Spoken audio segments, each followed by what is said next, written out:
On my left arm, 15104, that's the zip code for Braddock.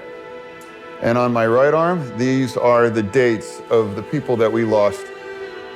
I put the dates of people that were taken by violence in my community as mayor because I never saw the media or the general public at large caring about those lives. Black lives mattering and these communities mattering. It was just like one more headline or one more, they probably had it coming or they probably did something, and that wasn't the case.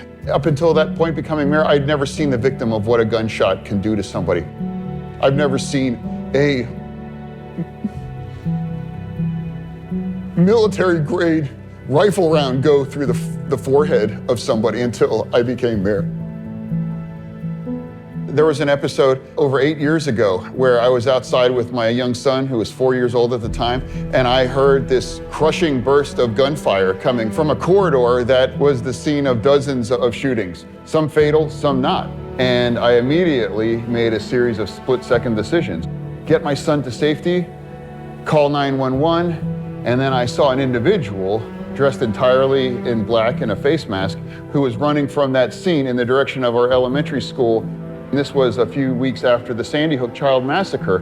I realized that I could never forgive myself if I didn't do anything and something terrible would have happened. So I made that decision at that point to intervene to stop him from going any further until the first responders could arrive.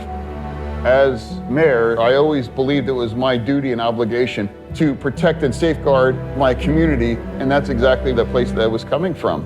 It's not something that I would want anybody to live through, but the fact of the matter is there are a lot of communities in America, including Braddock, where it is not uncommon to hear gunshots randomly during the day or at night. It is not uncommon to see your community in the news with people killed through random shootings, and that's what I lived.